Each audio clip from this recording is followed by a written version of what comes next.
Innal hamdalillah nahmaduhu wa nasta'inuhu wa nastaghfiruh wa na'udzu billahi min shururi anfusina wa sayyiati a'malina man yahdihillahu fala mudilla lahu wa man yudlil fala hadiya lahu asyhadu an la ilaha illallah wahdahu la syarika lahu wa asyhadu anna Muhammadan 'abduhu wa rasuluh. Allahumma salli wa sallim wa barik ala Muhammad wa ala alihi wa sahbihi wa man tabi'ahu bi sunnatina yaumil qiyamah.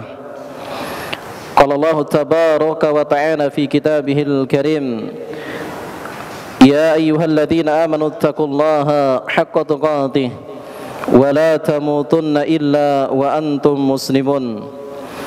Wa qala ya ayyuhalladzina amanu taqullaha wa qulu qawlan sadida yuslih lakum a'malakum wa yaghfir lakum dhunubakum wa may yuti'innaha wa rasulahu faqad faza fawzan 'azima. Fa inna asdaqal hadits kitabullah wa khairul huda huda Muhammadin sallallahu alaihi wa ala alihi wasallam wa syarrul umuri muhdatsatuha wa inna kulla muhdatsatin bid'ah wa kulla bid'atin dhalalah wa kulla dhalalatin finnar. Duyufur Rahman, para tamu undangan Allah Azza wa Allah yang dimuliakan Allah Subhanahu wa ta'ala, senantiasa dan selalu kita bersyukur kepada Allah atas segala limpahan nikmat serta rahmatnya kepada kita semua, sehingga pada siang hari ini kita masih bisa melangkahkan kaki kita menuju rumah Allah untuk kita bertaqarrub kepadanya. Kita senantiasa mendekatkan diri kita kepada Allah Jalla Jalaluhu agar kita bisa mendapatkan kebahagiaan yang dijanjikan Allah Subhanahu wa ta'ala. Karena hakikatnya kebahagiaan tidak akan pernah bisa untuk kita mencarinya dimanapun dan kapanpun. Karena kebahagiaan itu adalah tempatnya di hati, dan hati itu adalah miliknya Allah Azza wa Jalla. Maka Nabi SAW menyampaikan bahwasanya kebahagiaan itulah sifatnya meminta. Kita senantiasa meminta kepada Allah Subhanahu wa ta'ala, yang dengannya atas permintaan kita untuk Allah mengabulkan dari permintaan serta doa-doanya kita, yang menjadikan kita bisa mendapatkan pertolongan Allah Subhanahu wa ta'ala. Maka yang perlu untuk kita perhatikan adalah pertolongan Allah itu sangat berbanding lurus dengan bentuk ketaatan kita kepadanya. Pertolongan Allah itu tidak akan pernah diberikan kepada orang-orang yang melakukan maksiat kepada Allah Subhanahu wa ta'ala. Coba kita lihat sebagaimana yang dilakukan oleh para sahabat ridwanullahu alaihim ajma'in ketika mereka, satu kemaksiatan yang dilakukan oleh mereka ketika terjadinya perang Uhud. Nabi SAW membagi beberapa pasukan di situ. Ada yang di bawah untuk memerangi orang-orang kafir, dan ada yang di atas untuk memanah. Yang kata Nabi SAW, kalian yang di atas, apapun keadaan nantinya, sebelum ada woro-woro dari saya, sebelum ada kabar dari saya, perintah dari saya, kalian jangan pernah untuk turun. Kata Nabi SAW.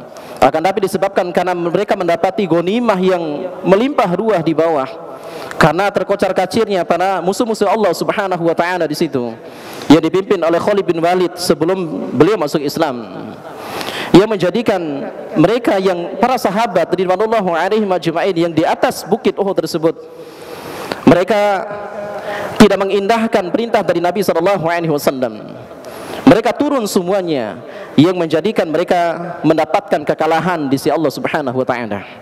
Jemaah sekalian dimulakan Allah, Al-Imam Hasan Al-Basri rahimahullahu ta'ala, sebagaimana dikutip oleh Al-Imam Adz-Dzahabi di dalam kitabnya Siyar wa A'lamin Nubala, menyampaikan bahwasanya apa yang menjadikan para sahabat radhiyallahu alaihim ajma'in di sini tidak mendapatkan pertolongan Allah Jalla Jalaluhu, yang dengannya mereka mendapatkan kemenangan seharusnya di situ, itu disebabkan karena satu kemaksiatan yang mereka lakukan.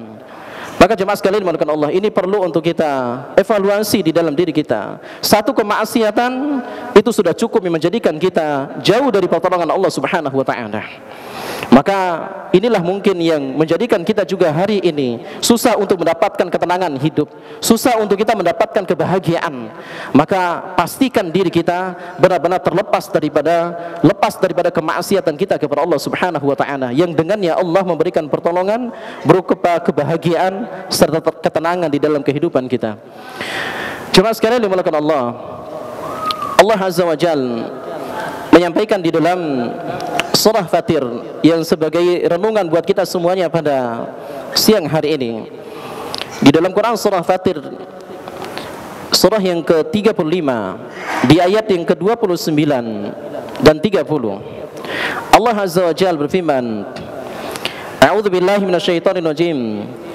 Innal ladzina yatluna kitaballah wa aqamus shalah wa anfaqu mimma razaqnahum sirran wa alaniyah yarjuna tijaratan lan tabur liyuwaffiyahum ujurahum wa yazidahum min fadlih innahu ghafurun syakur. Jemaah sekalian dimuliakan Allah, Allah Azza wa Jalla menyampaikan kepada kita sesungguhnya orang-orang yang senantiasa berinteraksi dengan Al-Quran, wa aqamus shalah, mereka mengerjakan salat, wa anfaqu mimma razaqnahum sirran wa alaniyah, dan juga mereka yang senantiasa menginfakkan dari rizki yang diberikan oleh Allah Subhanahu wa taala kepada mereka, baik secara sembunyi-sembunyi maupun secara terang-terangan. Yarjuna tijaratan lan tabur, mereka mengharapkan perniagaan yang tidak akan dirugikan. Liyuwaffiyahum ujurahum wa yazidahum min fadlih, mereka akan diberikan pahala yang melimpah ruah di sisi Allah. Wa yazidahum min fadlih, bahkan Allah semakin menambahkan kebaikan kepada mereka, pahala kepada mereka. Innahu ghafurun syakur, sesungguhnya Allah Subhanahu wa taala Maha Pengampun dan Maha Syukur. Jemaah sekalian dimuliakan Allah, di dalam ayat ini Allah Azza wa Jalla, sebagaimana yang disampaikan oleh Imam Syafi'i rahimahullahu taala, ayat ini adalah salah satu daripada ayat tawaran dari Allah Subhanahu wa taala.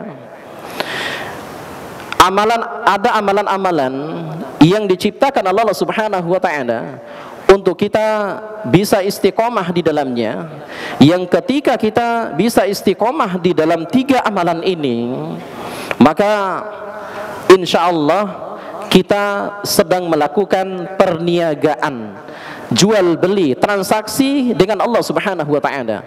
Allah sampaikan lan tabur, yang mana transaksi jual beli dengan Allah Azza wa Jalla itu tidak akan pernah dirugikan di sisi Allah Subhanahu wa taala.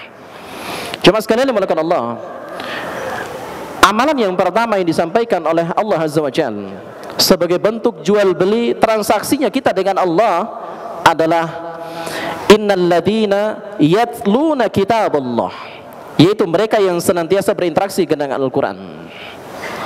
Jemaah sekalian dimuliakan Allah, orang-orang yang senantiasa berinteraksi dengan Al-Quran, orang-orang yang senantiasa membaca Al-Quran, bahkan sampai menghafal Al-Quran, kemudian mereka mengamalkan isi Al-Quran itu, berarti itu menunjukkan mereka sedang melakukan transaksi jual beli dengan Allah Subhanahu wa taala. Mereka yang menjual, kemudian Allah Azza wa Jalla yang membelinya. Maka keyakinan kita ahli sunnah wal jamaah, kalau sekiranya kita melakukan suatu perdagangan dengan Sang Khalik Allah Azza wa Jalla, maka pastikan di situ kita tidak akan pernah dirugikan. Justru pasti kita akan mendapatkan keuntungan yang lebih dari kalau kita bandingkan dengan barang yang kita jual tersebut. Barang yang kita jual di sini adalah Al-Quran. Kita menjual kepada Allah Subhanahu wa taala dengan kita membaca ayat-ayatnya, dengan kita mentadaburi ayat-ayatnya, dan bahkan dengan kita menghafal ayat suci Al-Quran itu. Maka ini hakikatnya kita sedang melakukan transaksi dengan Allah Subhanahu wa taala. Jemaah sekalian, terlebih di bulan yang mulia ini, di bulan Sya'ban, yang mana bulan Sya'ban adalah bulannya sebagaimana yang disampaikan oleh Al-Imam Ibnu Rajab Al-Hambali di dalam kitabnya Lataiful Ma'arif, Syahrul Rajab, Syahrul Sya'ban, bulan Sya'ban itu adalah Syahrul Qura, yaitu bulannya para pembaca Al-Quran, bulannya para penghafal Al-Quran. Makanya beliau sampaikan, kalau ingin melihat bagaimana kesuksesan mereka di dalam menghatamkan Al-Quran atau berinteraksi dengan Al-Quran ketika di bulan Ramadan nanti, maka lihatlah bagaimana kedekatan mereka dengan Al-Quran ketika di bulan Sya'ban.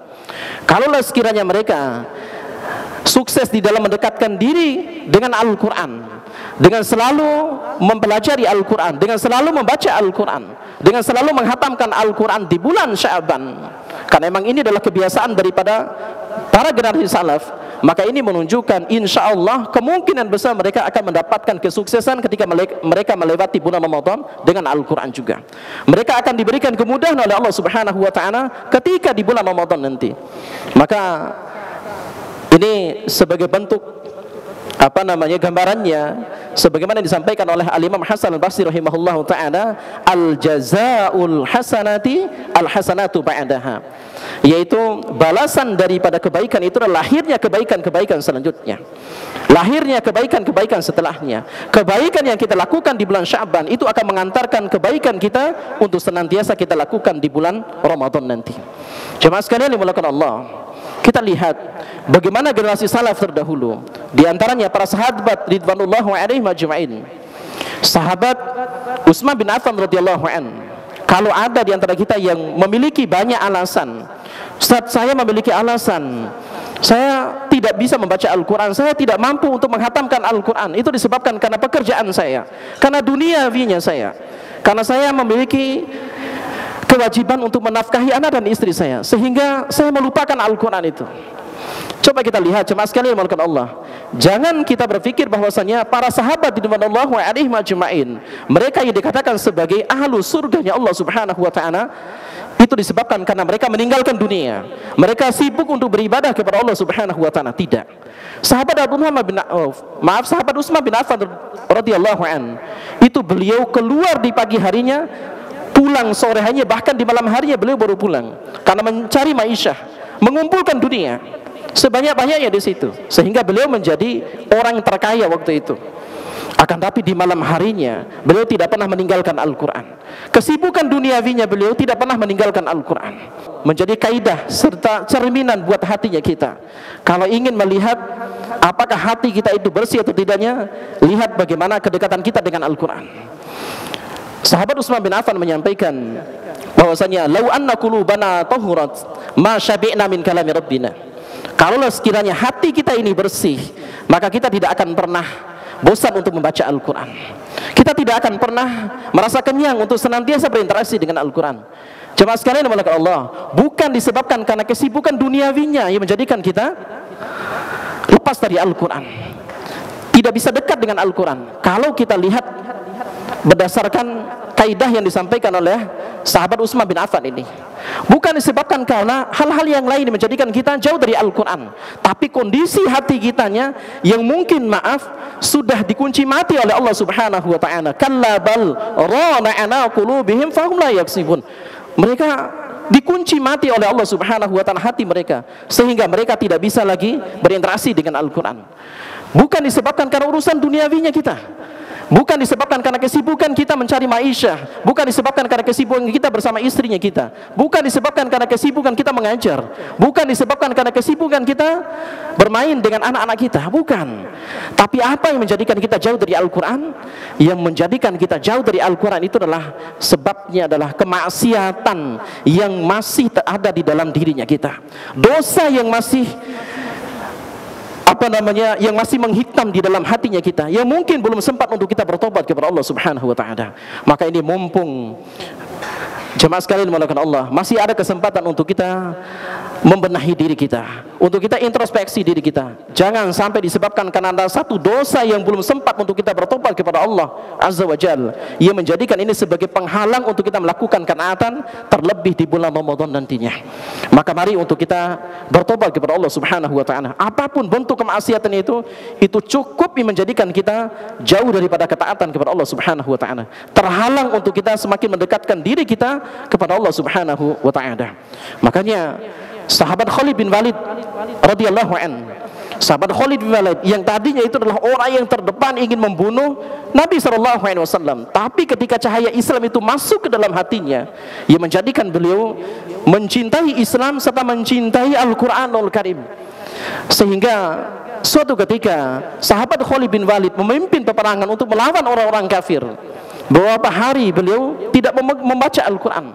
Pulang dari tempat peperangan tersebut, Beliau melihat lembaran-lembaran mushaf di situ. Beliau sampaikan kepada lembaran-lembaran mushaf, wahai mushaf, wahai Al-Quran, saya meminta maaf kepadamu disebabkan karena jihadnya yang menjadikan aku melalaikanmu.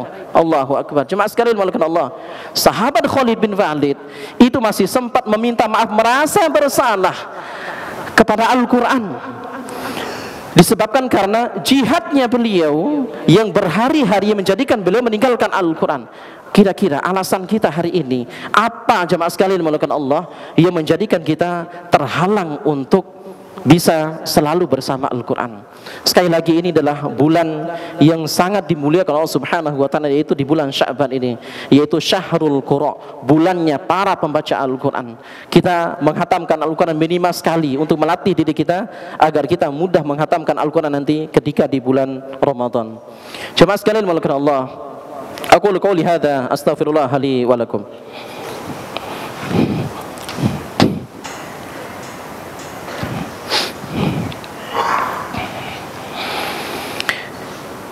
Innal hamdalillah hamdan katsiran thayyiban mubarakan fihi kama yuhibbu rabbuna wa yarda. Nasyhadu an la ilaha illallah wa nasyhadu anna Muhammadan 'abduhu wa rasuluh. Allahumma salli wa sallim wa barik ala Muhammad wa ala alihi wa sahbihi wa man tabi'ahu bi sunnatin la yaumil qiyamah wa ba'd.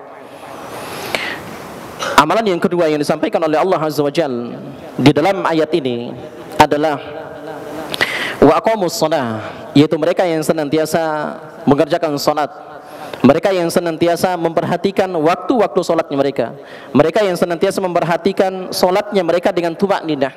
Maka ayat ini disampaikan oleh Imam Syafi'i rahimahullahu taala. Yang dimaksud daripada wa aqamus shalah di sini adalah memperhatikan tiga hal. Tiga hal ketika Imam Syafi'i rahimahullahu taala menafsirkan satu atau dua ayat di dalam Quran surah Al-Ma'un. Fawailul lil musallin, maka celaka bagi orang-orang yang salat. Alladzina hum an salatihim sahun, yaitu mereka yang lalai dari salatnya. Siapa orang-orang yang lalai di sini? Kata Imam Syafi'i rahimahullahu taala, setidaknya itu ada tiga orang-orang yang dikatakan lalai dari salatnya. Yang mudah-mudahan kita tidak termasuk daripada tiga golongan ini. Yang pertama adalah mereka humus shalah bi tarkil masajid. Mereka mengerjakan salat akan tapi mereka meninggalkan masjid. Mereka mengerjakan salat mereka di rumah-rumah mereka, di toko-toko mereka. Maka hal ini termasuk daripada fawailul lil musallin, celaka mereka bagi orang-orang yang salat itu. Mereka tidak memiliki alasan yang dibenarkan dalam syariat sehingga mereka meninggalkan masjidnya Allah Jalla Jalaluhu. Terlebih kita sebagai laki-laki, jemaah sekalian dimuliakan Allah, karena perintah ini adalah khusus kepada laki-laki. Makanya Nabi SAW menyampaikan satu hadis yang diriwayatkan Imam Ahmad, hadisnya hadis hasan, dihasankan oleh Syekh Al-Naud rahimahullahu taala. Nabi SAW menyampaikan, la salata li jaril masjid illa fil masjid. Tidak ada salat bagi tetangga masjid kecuali salatnya di masjid. Para sahabat bertanya, wakila ya Rasulullah, man jarul masjid? Siapa itu tetangga masjid ya Rasulullah? Nabi SAW menyampaikan, tetangga masjid itu bukanlah mereka yang memiliki rumah yang berdempetan dengan masjid, rumahnya dekat dengan masjid. Bukan itu tetangga masjid. Tapi tetangga masjid itu adalah man sami'an nida. Siapa yang mendengar suara adzan dimanapun rumahnya mereka, maka mereka diwajibkan untuk mendatangi masjidnya Allah Subhanahu wa taala. Cuma sekalian melakukan Allah. Kemudian yang kedua, mereka yang termasuk daripada orang-orang yang melalaikan salat adalah mereka humus shalah, mereka yang mengerjakan salat bitakhiri waktu salat. Mereka mengerjakan salat akan tapi mereka mengakhirkan waktu salat. Dan ini peluang yang sangat besar di sini, kata Imam Syafi'i, kata Imam Ibnu Qayyim al-Jauziyah di dalam kitabnya Al-Wabilus Shayyib min Kalami Thayyib.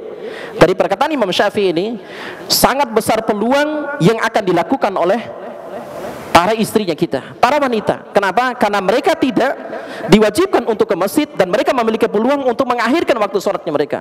Kan baru azan, setelah azan dikumandangkan, kan baru qomat, belum qomat. Setelah qomat dikumandangkan, suami saya belum pulang dari masjid. Ada aja alasan-alasan mereka untuk mengakhirkan waktu salat.